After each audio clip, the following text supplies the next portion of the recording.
Hello. ആ hello, Priyanka വീട്ടിലെത്തിയിട്ട് അച്ഛനെന്താ എന്നോട് പറയാതിരുന്നേ?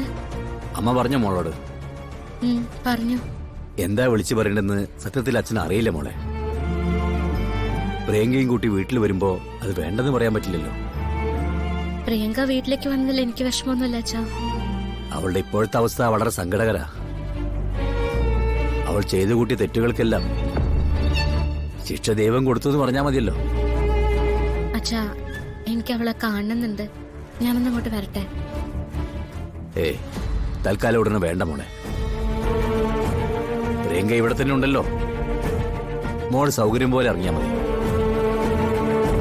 ഇപ്പൊ നീ മറ്റൊന്നും ആലോചിക്കാതെ വരുണുമായിട്ട് സന്തോഷമായിട്ട് കഴിയാം.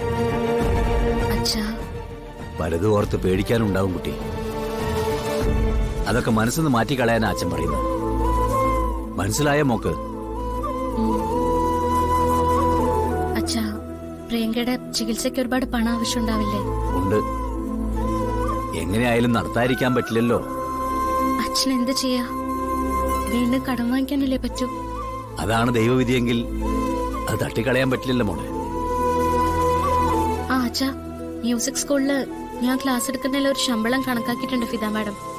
അച്ഛന് പണത്തിന്റെ ആവശ്യം എന്തെങ്കിലും ഉണ്ടെങ്കിൽ അത് ഞാൻ തരാം. വേണ്ട മോളെ, ഫിദ മേഡത്തോട് ഇപ്പൊ അങ്ങനെ ഒരു കണക്ക് പറച്ചില് വേണ്ട.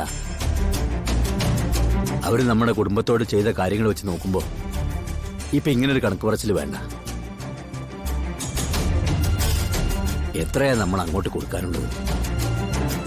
മാത്രമല്ല, ഫിദ മേഡത്തോട് മോൾ ഒരിക്കലും കണക്ക് പറയരുത്.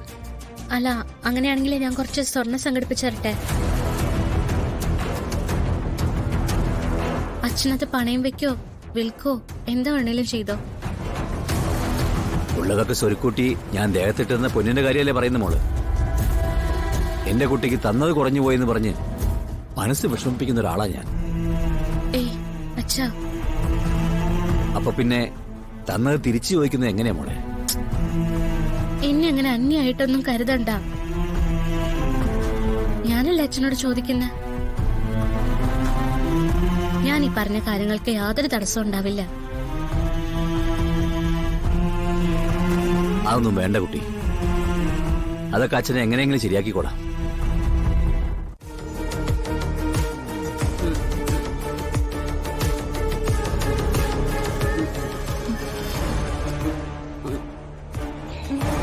അമ്മ എന്താ ചവയ്ക്കുന്നെ? എന്തു ചവച്ചു? അയ്യോ, എന്റെ ഓണയിൽ ഒരു പല്ല് വേദനിച്ചിട്ട് എത്ര സമയമായെന്നറിയോ? ഓരോ ഗോഷ്ടിയും കാണിച്ച് ഞാൻ ഇങ്ങനെ അങ്ങ് ഇരിക്കുക. അയ്യോ,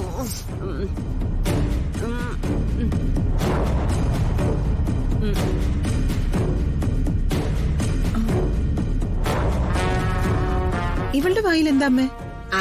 ആർക്കറിയാം മോളെ, നിന്റെ വായിൽ എന്തേലും ഉണ്ടോ? എവിടെ നോക്കട്ടെ. ഓർമ്മയില്ലാതെ എന്തോ എടുത്ത് വിഴുങ്ങിയെന്ന് തോന്നുന്നു. അത് വായിൽ കുടുങ്ങിയിരിക്കുക. മോളെ, വായൊന്ന് തുറന്നേ. നോക്കണ്ടേ? തുറക്കാനല്ലേ പറഞ്ഞേ? വാ തുറക്ക്. നോക്കട്ടെ എന്നേ. അമ്മ നോക്കട്ടെ. വാ തുറക്കാനല്ലേ പറഞ്ഞേ?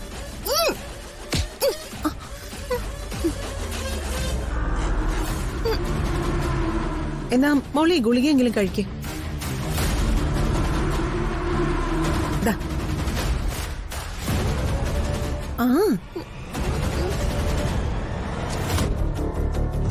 കഴിക്കേ.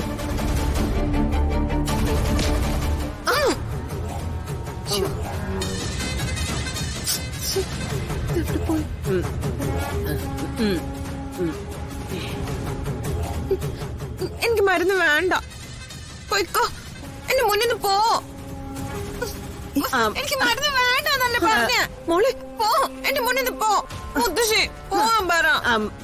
നീ പൊയ്ക്കോ യശോദേ, വെറുതെ കൊച്ചിനെ ബുദ്ധിമുട്ടിക്കാതെ.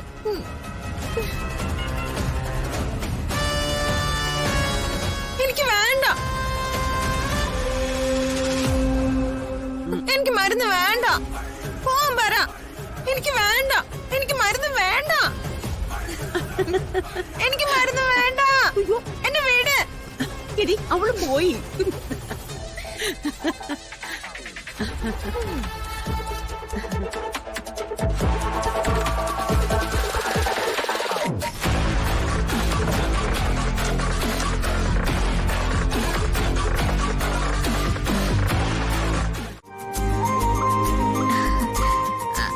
അത് അമ്മ വരുണ് ഓഫീസിൽ പെട്ടെന്ന് പോകണ്ടല്ലേ, പക്ഷെ നിർബന്ധിച്ചിട്ടും പോകാണ്ട് വന്നപ്പോ ഞാൻ ഇത് വല്ലതും ചോദിച്ചോ? ആ അത് ശരിയാണല്ലോ. അമ്മ തന്നോടൊന്നും ചോദിച്ചല്ലോ, പിന്നെ എന്തിനാ താൻ പറയാൻ പോയെ? മോളെ ആ ഷെൽഫിന്റെ താക്കോലൊന്ന് എടുത്തിട്ടോ.